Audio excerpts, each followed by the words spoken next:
I know that you studied art in college, and I'm interested right now in like what is your relationship right now to art? Is it something that is still a big part of your life? Is it something that Hmm. you still appreciate work in? Can you talk a little bit Mhm. about that? Yeah, man. I love. Well, thank you. You touched on one of my favorite subjects to talk about. Um, art for me is now is definitely a part of my life. Um, I love to live with art. I love like hunting for it, collecting it. I love being around it. I love like I often will go to, well, these days not so much, but pre and soon to be post pandemic, if I didn't just jinx anything, it will. I look forward to getting back to museums. It's funny.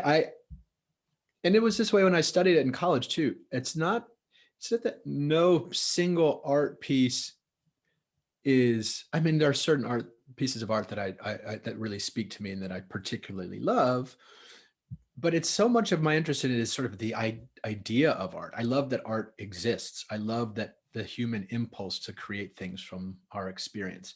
And so much of the inspiration or poignancy that I derive from art is simply that. It's a reminder of being human is, among other ways of looking at it, a creative act that we find our way, we create our lives to some degree, we respond to things, we make things from what we were given, we improvise throughout any one day.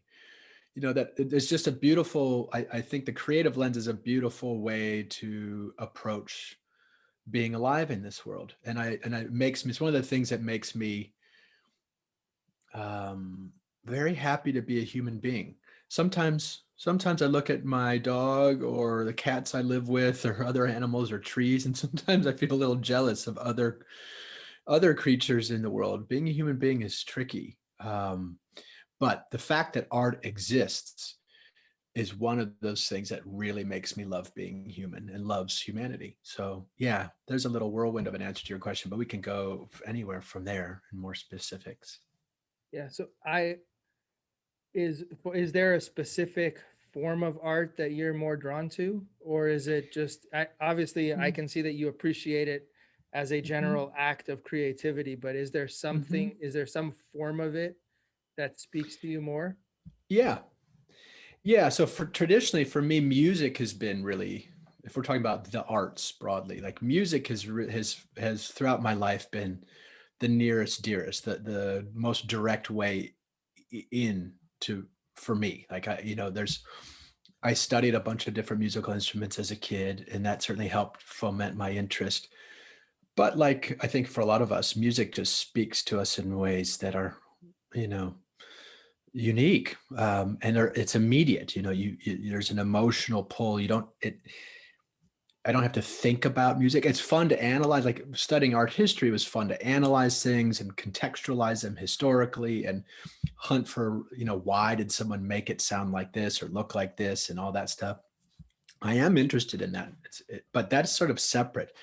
I'm interested in the creative process, like we've been talking, but also just the feeling of being around art. I started to say a minute ago, now I'm going all over the place, but I started to say a minute ago, I love to go to museums just to be, or galleries, just to be around art. I often find times will go whiz through very quickly. I don't necessarily need to do much there or stare at any one piece of art. I just like being near it. It sort of has a vibe of its own. And similarly with music, early on, early on, I think I think this is probably very common. The things that I most appreciated, the kinds of music, the kinds of painting, the kinds of art in general that spoke to me, were the ones that were sort of accessible to me. So musically, I've always loved, because I used to sing pretty seriously in a choir. Like I loved if I could reproduce it. If I could sing a song, then then I like that song, in a way that it somehow related to my own experience. And that was a way in. So in some ways earlier, art was this safe thing, this thing that I could recognize from my own experience. Hmm. And music was a big part of that.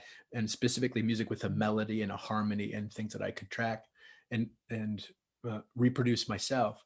But then as I got older and and I was around more of life and experience, then I became much more interested in music and other art that didn't immediately speak to me, that I didn't immediately recognize. Became a way for me to pull out of my experience rather than going into my experience.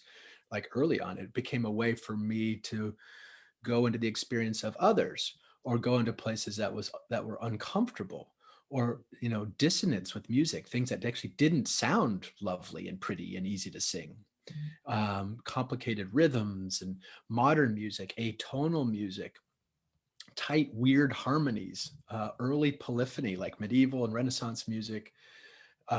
So increasingly, I'm interested in art that may speak to me, it hit me on some level, but art that I don't understand. That's become much more interesting to me. And so similarly, as I've gotten into more visual arts, it used to be like this painting behind me, Gustavo, you can see, it's a pastel of a landscape. It's a pretty picture, but that's a sentimental thing to me. That's a place I know. And so it's fun for me to see a painting of a place I know in sort of sentimental reasons. That's lovely and sort of decorative in a way, but there's certain art, that the big stuff that really gets me deep, is much more tends to be more abstract, that I'm not seduced into being, am I interested in this painting because it's portraying a landscape that I know, or am I interested in her technique, or what?